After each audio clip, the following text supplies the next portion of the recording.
Hello everyone. तो कैसे हैं आप लोग? आशा करते हैं कि सभी लोग मस्त होंगे।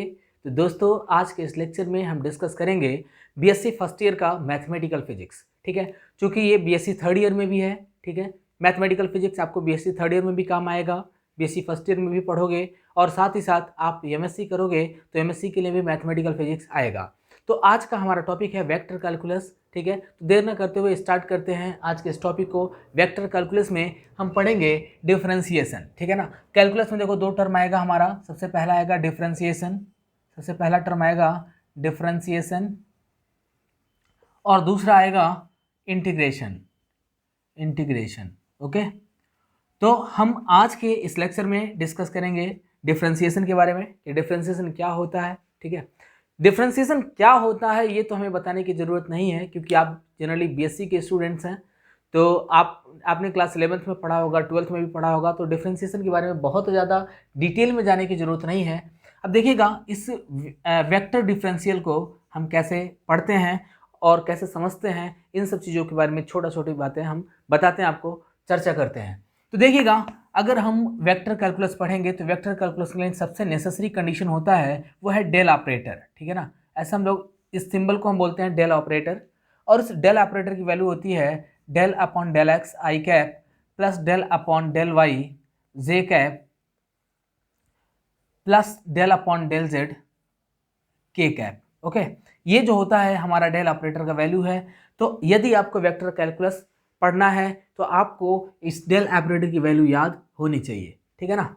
अब देखिएगा, जब भी हम डिफरेंशिएशन करेंगे तो डिफरेंशिएशन करने के केस में देखो, जो फंक्शन होगा, फंक्शन दो तरह का हो सकता है, या तो वो फंक्शन स्केलर होगा या फिर वो फंक्शन वेक्टर होगा। ठीक है, तो जब भी हम डिफरेंशिएशन करेंगे तो देखो, फंक्शन जो भी आएगा वो फंक्शन दो तरह का हो सकता है। वो फंक्शन स्केलर भी हो सकता है और फंक्शन वेक्टर भी हो सकता है। देखना, अभी मैं बताता हूँ आपको कि यदि हमारा जो गिवन फंक्शन है वो फंक्शन स्केलर है तो क्या होगा। ठीक है ना, if f is a scalar. ठीक है ना, अगर जो f है, f हमारा एक स्केलर फंक्शन दिया हुआ है, तो उस कंडीशन में देखो हम क्या फाइंड करेंगे। तो यहाँ पर हमें निकालना होता है ग्रेडियंट। ओके, तो यहाँ पे हमें क्या फाइंड करना होता है, ग्रेडियंट। यानी कि ग्रेडियंट क्या होता है, देखो यहाँ पे डेल डॉट एफ को हम बोलते हैं gradient of F. Okay, gradient of F बोलते हैं अगर यहाँ पे डेल डॉट एफ कर दो। यहाँ पे नेसेसरी कंडीशन क्या है कि जो यफ है, यफ हमारा एक स्केलर फंक्शन होना चाहिए, और जब भी किसी स्केलर फंक्शन का प्रोडक्ट अगर हम डेल ऑपरेटर के साथ करते हैं तो हमें मिल जाएगा ग्रेडियंट ऑफ एफ। इस ग्रेडियंट ऑफ एफ को क्यों फाइंड करते हैं, इसको फाइंड करने की क्या नेसेसरी कंडीशन होते हैं, इस पर भी चर्चा कर लेते हैं। इससे हम लोग इस ग्रेडियंट की हेल्प से हमें नॉर्मल वेक्टर मिल जाता है। नॉर्मल वेक्टर को यदि हमें फाइंड करना हो तो हम ग्रेडियंट निकालते हैं उस फंक्शन का। ठीक है, और अगर हमें यूनिट वेक्टर फाइंड करना हो, अगर नॉर्मल का यूनिट वेक्टर फाइंड करना हो तो उस कंडीशन में भी हमें ग्रेडियंट पता होना चाहिए। ठीक है, अगर हम एंगल फाइंड करना चाहते हैं दो गिवन फंक्शन के बीच का, तो उस कंडीशन में भी हमें ग्रेडियंट निकालना पड़ता है। ठीक है, तो इसके लिए देखो नेसेसरी कंडीशन क्या क्या होता है। सबसे पहला नेसेसरी कंडीशन तो ये होता है कि हम नॉर्मल फाइंड करने के लिए, यानी कि नॉर्मल वेक्टर फाइंड करने के लिए हम ग्रेड ऑफ एफ का इस्तेमाल करते हैं, क्योंकि नॉर्मल वेक्टर का भी यही फार्मूला होता है। तो ये मिल जाएगा हमें ग्रेड ऑफ एफ। अगर मान लो कोई गिवन फंक्शन है, फंक्शन एफ दिया हुआ है, उस फंक्शन की वैल्यू लिखी हुई है, सपोज करते हैं कि इस फंक्शन का वैल्यू दिया हुआ है x square plus y square plus z square. Okay, ये हमारा फंक्शन गिवन है।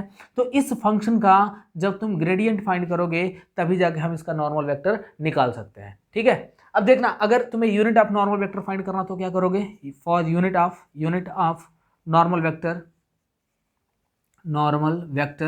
तो यूनिट ऑफ नॉर्मल वेक्टर के लिए भी आपको ये पता होना चाहिए, क्योंकि अगर आपको ग्रेडियंट पता नहीं होगा तो आप यूनिट फाइंड नहीं कर सकते हैं। क्योंकि यूनिट फाइंड करने का जो तरीका होता है वो होगा grad of F upon modulus of grad of F. Okay, तो ये हमारा फार्मूला होता है इसके लिए, नॉर्मल वेक्टर फाइंड करने के लिए। अगर सपोज कर लो कि दो फंक्शन गिवन है, पहला फंक्शन हमारा एफ है और दूसरा फंक्शन जी दिया हुआ है, तो इस कंडीशन में भी अगर इनके बीच का एंगल हमें फाइंड करना हो तो यहाँ पे हमारा फार्मूला होता है कॉस थीटा बराबर होगा ग्रेड ऑफ एफ। पहले फर्स्ट फंक्शन का ग्रेडियंट फाइंड करेंगे, फिर सेकंड फंक्शन का ग्रेडियंट फाइंड करेंगे, ग्रेड ऑफ जी हो गया, और whole divided by modulus of grad of f into modulus of grad of g. Okay, तो हम देख रहे हैं कि यहाँ पे ग्रेडियंट का कितना सारा यूज़ है हमारे एवरीडे लाइफ में और कैसे कैसे करके हम न्यूमेरिकल को सॉल्व करेंगे। अभी थ्योरी खत्म होते ही मैं आपको न्यूमेरिकल पोर्शन पर आ जाऊँगा और आपको इससे रिलेटेड कई सारे न्यूमेरिकल भी कराऊंगा। खैर अभी आज का जो हमारा लेक्चर है वो इंट्रोडक्शन पे बेस्ड है कि हम वेक्टर कैलकुलस को कैसे पढ़ेंगे या इसकी शुरुआत कहाँ से हुई है। यहाँ पे आप देख रहे हैं डेल ऑपरेटर होना हमें आना जरूरी है, क्योंकि डेल ऑपरेटर की हेल्प से हम ग्रेडियंट फाइंड करते हैं, डेल ऑपरेटर की हेल्प से हम डिवीजन फाइंड करते हैं, सॉरी डाइवर्जन फाइंड करते हैं, और डेल ऑपरेटर की हेल्प से हम कह सकते हो कर्ल भी फाइंड करते हैं। ठीक है, तो देखो ऐसा कंडीशन कब होगा, if f is a vector function. ठीक है ना, अगर हमारा f एक वेक्टर फंक्शन गिवन हो तो उस कंडीशन में देखो दो कंडीशन होगा। आप जानते हैं कि जब भी दोनों गिवन टर्म अगर दोनों वेक्टर हैं तो वहाँ पे दो कंडीशन हो सकता है। पहला कंडीशन होगा डेल डॉट एफ कर सकते हो, ठीक है, और दूसरे कंडीशन में डेल क्रॉस एफ कर सकते हो। ओके, दूसरे कंडीशन क्या हो जाएगा, डेल क्रॉस एफ कर सकते हो। आपने पढ़ा होगा कि कभी भी दो वेक्टर हैं, दो वेक्टर का यदि हमें प्रोडक्ट फाइंड करना हो तो उसका प्रोडक्ट हम दो तरह से फाइंड करते हैं। पहला तो हम उसका डॉट प्रोडक्ट निकालेंगे और दूसरा उसका क्रॉस प्रोडक्ट फाइंड करते हैं। ठीक है, तो डॉट प्रोडक्ट कैसे फाइंड करेंगे, जैसे हमारा फंक्शन गिवन हो, if f is equal to दिया हुआ है f1 आई कैप प्लस f2 जे कैप प्लस f3 के कैप। ओके, तो यहाँ पर देखना जो आई कैप है, आई कैप एक्स डायरेक्शन को बता रहा है, जो जे कैप है वाई डायरेक्शन को बता रहा है, और जो के कैप दिया हुआ है वो जेड एक्सिस के डायरेक्शन को बता रहा है। तो इस कंडीशन में हम लिख सकते हैं क्या, डेल अपॉन डेल एक्स आई cap plus del upon del Y जे cap plus del upon del Z के कैप। ये हमारा डेल ऑपरेटर का वैल्यू मिल गया। ओके, और इस डेल ऑपरेटर के वैल्यू से हम मल्टीप्लाई करेंगे इस गिवन फंक्शन को। ये फंक्शन देखो डॉट प्रोडक्ट के फॉर्म में है दोनों, मतलब यानी कि यहाँ पे देख रहे हैं ये जो हमारा डेल ऑपरेटर है, डेल ऑपरेटर और एफ दोनों डॉट प्रोडक्ट के फॉर्म में है, इसलिए हम इस पूरे टर्म को यहाँ पे लिख लेते हैं। तो मिलेगा हमें f1 आई कैप प्लस f2 जे कैप प्लस f3 के कैप। ओके, तो बच्चों ध्यान देना, यहाँ पे अगर हम दोनों का डॉट प्रोडक्ट निकालेंगे तो आपने पढ़ा होगा कि सिर्फ हम आई डॉट आई यानी कि आई वाले का आई वाले के साथ मल्टीप्लाई कर देंगे, जे वाले का जे वाले के साथ, और के वाले का मल्टीप्लाई के वाले के साथ कर देंगे। क्यों, क्योंकि यहाँ पर डॉट प्रोडक्ट है, जब भी डिफरेंट वाले टर्म से अगर हम मल्टीप्लाई करेंगे, जैसे आई का मल्टीप्लाई जे से कर दो तो वैल्यू 0 आ जाएगा, क्योंकि दोनों के बीच का एंगल 90 होगा, एक्स वाई के बीच का एंगल 90 होता है। और हम जानते हैं कि डॉट प्रोडक्ट में जैसे सपोज कर लो यहाँ पे लिखा हुआ a dot b. Okay, a dot b अगर आपको करना है तो इसका फार्मूला होता है ए बी कॉस थीटा, आपने पढ़ा होगा क्लास 11th में, ए बी कॉस थीटा इसका फार्मूला होता है। तो यहाँ पर थीटा की वैल्यू यदि 90 होगी तो कह सकते हो कि ये पूरा टर्म कितना आ जाएगा, 0।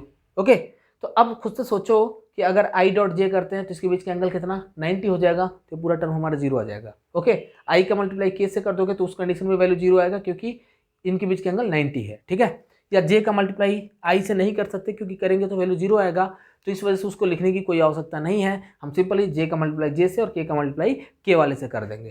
तो देखना यहाँ पर जब हम पहले फर्स्ट वाले टर्म का जो मल्टीप्लाई करेंगे तो हमें मिलेगा del f1 upon del x I cap, sorry i dot i 1 हो जाता है, क्योंकि आपने पढ़ा होगा इस चीज़ को कि जब भी दो सिमिलर डायरेक्शन को अगर हम डॉट प्रोडक्ट के फॉर्म में निकालते हैं तो हम आई डॉट आई का वैल्यू 1 कर सकते हैं, या जे डॉट जे का वैल्यू भी 1 कर सकते हैं, के डॉट के का वैल्यू भी 1 कर सकते हैं। तो यहाँ मिलेगा plus del f2 upon del y plus del f3 upon del z। Okay, तो बच्चों आपको ये समझ में आ गया होगा कि कैसे हम लोग डाइवर्जेंट को फाइंड करते हैं। यहाँ पे हमने क्या निकाला, डाइवर्जेंट निकाला, इसी को हम बोलते हैं डाइवर्जेंट ऑफ f। ओके, तो जब भी हम डाइवर्जेंट फाइंड करते हैं तो डाइवर्जेंट के केस में डेल्टा, सॉरी इसको डेल्टा नहीं बोलते हैं, इसको हम बोलते हैं डेल ऑपरेटर डॉट एफ कह दिया, तो ये हमारा दे दिया डाइवर्जेंट।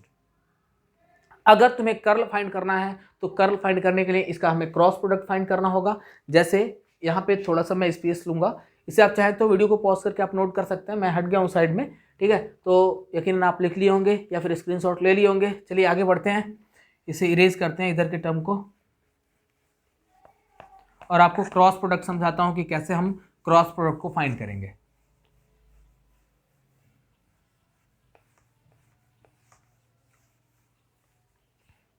देखो दूसरा, अगर हमारा फंक्शन वेक्टर है तो हम पहला तो डॉट प्रोडक्ट फाइंड कर सकते हैं, और दूसरा जो इसका प्रोडक्ट होगा वो क्रॉस प्रोडक्ट के फॉर्म में होगा, मीन्स यहाँ पर डेल क्रॉस एफ हो जाएगा। ओके ना, डेल क्रॉस एफ हो जाएगा। और हम जानते हैं कि डेल क्रॉस एफ के लिए हम डिटर्मिनेंट मेथड का इस्तेमाल करते हैं। यहाँ पर आप देख रहे हैं कि डेल अपॉन डेल एक्स आई cap, del upon del Y जे cap, del upon del Z के कैप, डेल ऑपरेटर की वैल्यू है। और यहाँ पर जो एफ की वैल्यू दी हुई है F I cap J cap के कैप, इस फॉर्म में जो दिया हुआ है इस पूरे टर्म को यहाँ पर उतार लेते हैं। तो देखिएगा हमें मिलेगा डेल अपॉन डेल एक्स आई cap plus del upon del Y जे cap plus del upon del Z के कैप। ओके, क्रॉस, इसका क्रॉस प्रोडक्ट निकालना किसके साथ, F1 आई कैप प्लस F2 जे कैप प्लस F3 के कैप। ओके, नाउ आपने determinant method पढ़ा होगा कि जब भी हमें दो वेक्टर का क्रॉस प्रोडक्ट फाइंड करना होता है तो इसके लिए हम डिटरमिनेंट मेथड का इस्तेमाल करेंगे। यानी कि सिंपली हमने यहाँ पे लिखा आई जे के, इस टर्म को हमने बाहर निकाल लिया है।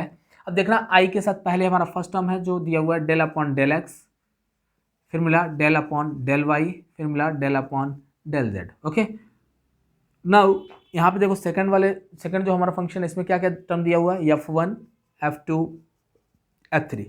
अब हम इसको रिजॉल्व कर सकते हैं। रिजॉल्व करने आप सभी को आता होगा, क्लास 11 में इसको पढ़ा होगा कि कैसे हम गिवन टर्म को या कैसे दो वेक्टर को जो हम डिटरमिनेंट के फॉर्म में रखते हैं तो कैसे उसे रिजॉल्व करते हैं। ठीक है, तो हमें पहले मिलेगा आई कैप इन ब्रैकेट, इसको हाइड कर दिया तो मिला del F3 upon del Y minus इन दोनों का क्रॉस मल्टीप्लाई कर देंगे तो del F2 upon del Z. Okay, minus हम जानते हैं प्लस माइनस प्लस होता है तो यहाँ पे मिल जाएगा जे कैप इन ब्रैकेट इन दोनों का क्रॉस प्रोडक्ट तो del F3 upon del x minus del F1 upon del z plus इधर मिल जाएगा के कैप इन ब्रैकेट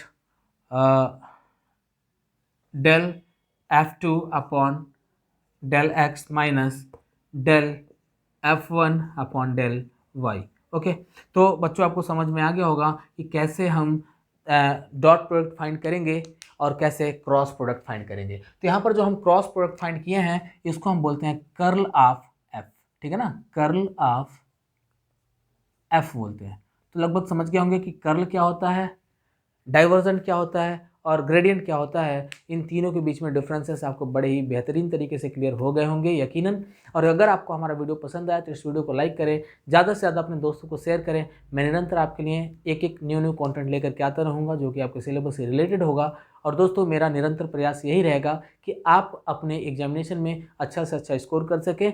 तो इसी के साथ मैं आज के लेक्चर को यहीं पर समाप्त करता हूँ। मिलेंगे आपसे अगले लेक्चर में और अगले लेक्चर में हम डिस्कस करेंगे इससे रिलेटेड कुछ न्यूमेरिकल्स को। तो विदा लेते हैं आपसे, मिलते हैं अगले वीडियो में। जय हिंद दोस्तों।